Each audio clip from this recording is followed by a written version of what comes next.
Use a knee. You can bring a knee up, no problem. But make sure that you have some type of groin protection. We do allow groin strikes. It's to your benefit to wear the groin protection. Dangerous Dave's been looking a little down, though. Understandably. Someone has snitched to the doctor about his broken hand.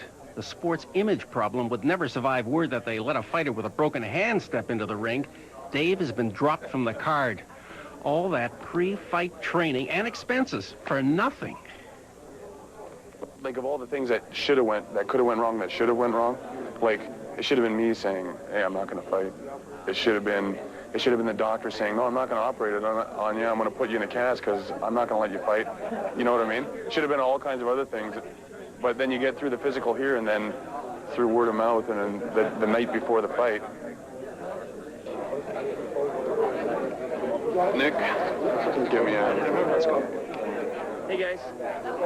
Pedro. Hell, he didn't need a right hand to put Gary away.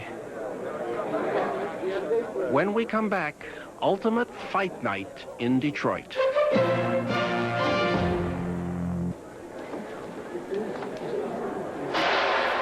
Gary, you're the second one in, okay? So where's Gary? Right here. Gary, you're gonna be here, okay? Testing the ring before the fight. Actually, an 8-sided chain-link fence designed by a Hollywood filmmaker, the one who directed Conan the Barbarian. Gary now also has to change his mindset to his new opponent, a former Olympic champion freestyle wrestler.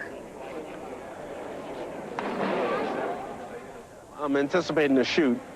A shoot is grabbing the legs.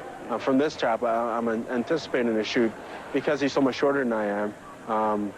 He's expecting to shoot me almost instantaneously. As soon as the referee says go, I'm sure he'll just run across the ring and try to grab my feet and put me on my back. Showtime for the testosterone-driven. Tonight's event has survived a last-minute court challenge, and 10,000 souls have paid $15 to watch Gary take his lumps, or give them, whatever, along with $300,000 on pay-per-view at $25 a pop. Gary's own cheering section drove the 4 hours from Barrie to egg their hero on.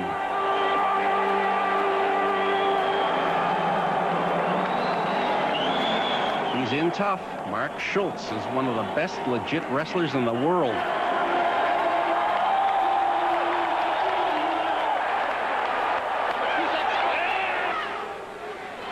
And sure enough, he sweeps Gary off his feet before Gary can get his licks in. It's not long with all those flying fists and elbows before Gary's gushing blood. That's okay. Blood sells. That's it. Stop it. Get it off. Get it off. Get it off. You're all right, baby.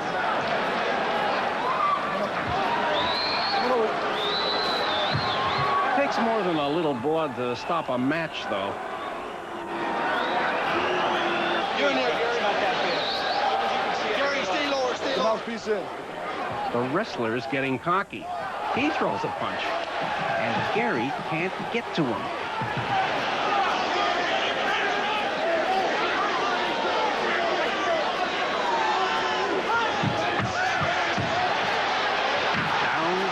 Again on the bottom. It's best to be on top, the better to throw punches. Ultimate fighters insist bare-fisted punches are safer than gloves. Bare-fisted, you might break your hand on the guy's face, so you don't hit as hard. Well, maybe. Come on! End the match, let's go. Finally, there's just too much blood even for the ref. He has to balance bloodlust against future cards being banned everywhere. Gary really needs those dark glasses now.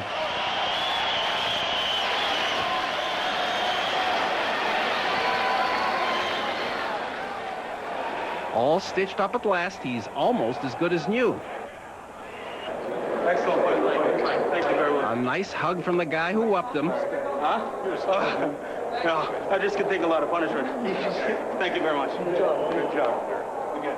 Thank you. And from Dave, who wishes he'd had the chance to whoop him. Like I said, he was smaller and faster and a lot stronger than I anticipated, but nevertheless, Big Daddy will be back. They are all gladiators together, just trying to make the world safe for a little honest violence. And they'll be back in a month or so in Rhode Island this time, if they're not banned or run out of town there too. For The National, I'm Tom Alderman. I don't get it. For losing that fight, Gary got $10,000 US, and Dave, who didn't fight at all because of that broken hand, he landed small parts in 2 Hollywood movies. Before I leave you tonight, here's a